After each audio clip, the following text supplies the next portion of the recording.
one of the big things that struck me with the campaign was about the issue of labelling, and I've worked previously with the Army LGBT Forum, and initially for me it was trying to discover how different we can interact in the Army as LGBT members, but there are quite a few members of that forum as well that talk about labels.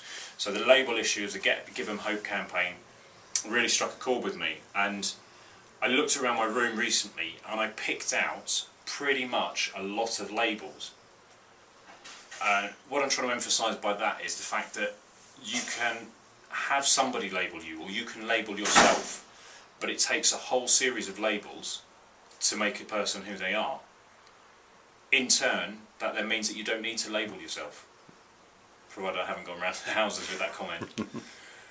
And I'll just take you around my room now and show you some of the labels that I see myself as having earmarked myself with. I've got a couple of pictures here talking about unity, education and higher class. My mother's a university graduate. She did that later on in life, you know, so she's never labelled herself as being incapable. She chose to do that at a later life, and from that it stems down. Somebody looks at that picture and they could label me as an educated, upper class type of a person. Organisational, you know, camaraderie, co-spirited and team cohesion. It's all big buzz and ethos words that the Army uses, and yes, I do partake in that, but I don't label myself as that because I am an individual. There's a lot of labels goes into a lot of those pictures.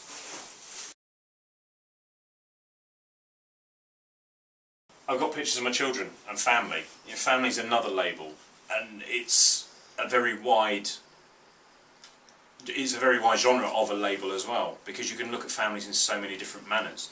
If I quickly get David to turn around and have a quick look at this poster behind, this yellow poster looks at all the different aspects of family that an individual can have, especially in the LGBT type of world. As a soldier, I have my obligatory semi-naked poster. Mine just happens to be of a man. I've got the flag up in the background, which would label yourself as very supportive, as very, I can't think of the word I need,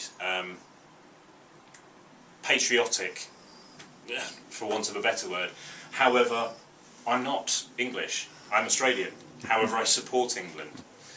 I've got a picture of a teddy bear I actually bought with my ex-wife, which paint a picture of me being fluffy and neutral and nice and loving and caring. There are times when I can be quite hard. We go around, again, we've got more of my family, as you seem to be. The main theme in my life is expected to be my children. We've got things of mine from the military here, and there's more that I keep to one side and I occasionally put up in different manners as well. And as a military man, you're expected to be certain something. You're labelled as being rough and aggressive. The Army spent a long time trying to campaign against being stereotyped into having certain people and taking on certain types of people. With the abolition of the legislation saying that homosexuals can't join the Army, it was a massive change for the Army. So you can't really label yourself as being a soldier, because ultimately, again, at the end of the day, I take my uniform off and I become a normal person. Doesn't mean I'm not a normal person while I'm in uniform.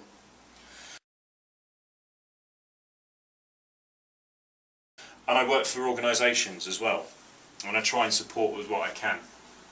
I've done a bit of work before with Stonewall. I've done some work with the Army LGBT forums, and we also supported and assisted in the Paralympics. Labelling an individual, Paralympics was very powerful to me, because labelling an individual as incapable was possibly one of the most disgusting things I'd heard of. I have disabled family. I have mentally disabled family. I have physically disabled family. And there is a high potential that if I carry on this job as successfully as I am, I may potentially one day become disabled. And somebody telling me or my family members that they're incapable of doing something is horrendous. And I will challenge anybody to that. So labelling somebody for some reason, because of how you perceive them, is completely wrong.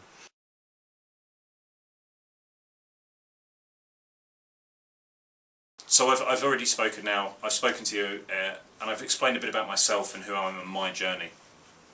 Everybody has a journey, and how you choose to carry that journey out and where you want that journey to end is entirely up to you. one of my old sergeants always used to say, only person who can tell you no is yourself. I've had a journey, I've come out the other end of that journey, and I've still got a long journey ahead of me. And I'm more than happy to face every challenge on that journey as it goes.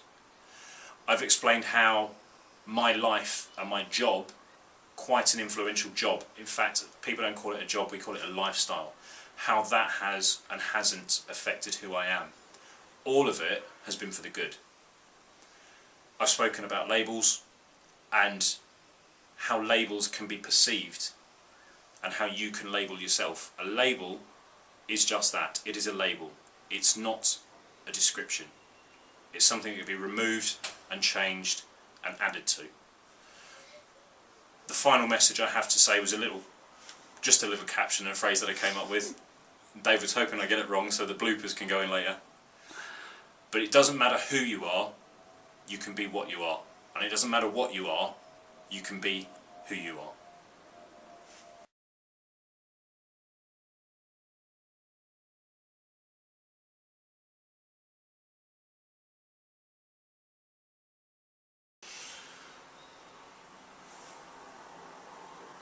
That's pretty much it now for the rest of my room. There was less labels than I was expecting there. Okay. So, David's just been talking to me about bloopers, and that's just obviously stuck it in my mind.